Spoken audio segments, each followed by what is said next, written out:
Hi, and welcome back to Communication 201W. So this is the first time we've taught this course completely online, and obviously it's a bit of a challenge for us. From my perspective, the goal for us on the teaching team is to make sure that we provide value to you as students in this situation.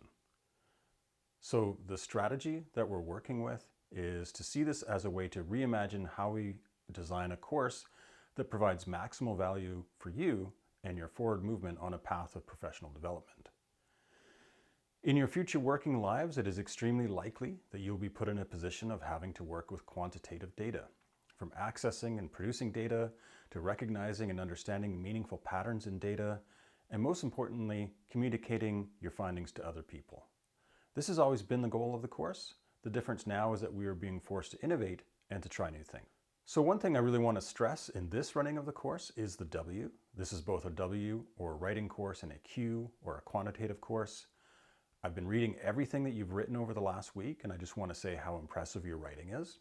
I find the depth and breadth of intellectual engagement incredible, and we are off to a really good start in this course. I want to now flash my favorite word up on the screen.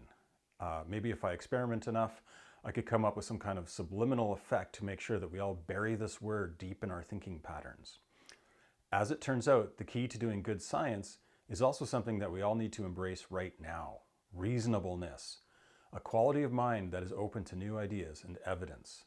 Here's a quote from the text: "Reasonable people are willing to reconsider their beliefs based on new arguments or findings."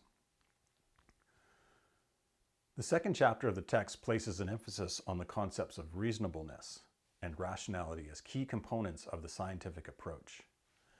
Rationality refers to logical consistency, an ability to link ideas together in meaningful ways that avoids contradictions between statements and ideas. The success of science as a way of knowing rests on its willingness to continuously challenge existing beliefs with new ideas and empirical evidence. If you think about many behaviors and reactions currently occurring as a result of the COVID pandemic, it should be fairly clear why we need to embrace ways of thinking about reality that are reasonable and rational. In fact, I don't think it's an understatement to say that our survival as a species depends on it.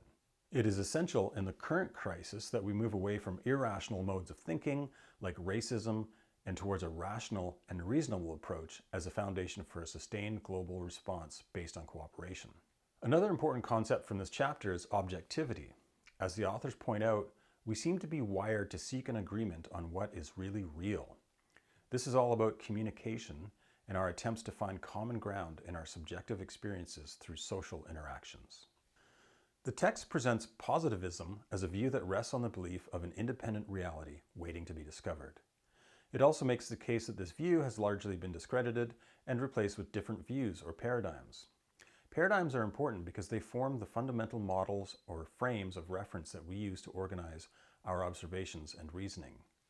It is important to talk about paradigms early on in a course like this because they can exert a powerful influence on how we think, and yet they often operate in the background in ways that are assumed as natural or normal, and we can easily take that for granted. Here's a breakdown of positivism as a paradigm. I won't go over all the points, but notice in point 1 that the motivation for conducting research is to predict and control reality. There's an emphasis on order, and again, the belief in an external objective reality waiting to be discovered. The nature of human beings is based on self-interest and pleasure-seeking. And in point 5, we see that the goal is to develop theories that are nomothetic, universal laws that apply everywhere. In point 7, good evidence takes the form of direct observation. In comparison, here's a breakdown of a different paradigm, the interpretive approach. The primary motivation is to understand reality as opposed to predicting and controlling it. An interpretive approach stresses the importance of human consciousness and acknowledges the existence of multiple social realities that are socially constructed. In point 5, we see that the goal is to develop theories that are idiographic, meaning unique, separate, or distinct, just like the word idiosyncratic. The goal is to fully understand a single case instead of a nomothetic approach which seeks to establish universal laws. In point number 7, we see that good evidence is contextual and has meaning for social actors. The text also presents macro and micro perspectives. Macro theory referring to theoretical perspectives aimed at understanding big picture concepts like institutions and whole societies, while micro theory refers to perspectives that look at social life at the level of individuals and their interactions. Take a moment now to complete the participation outcome for this video. Session 2, Writing Practice.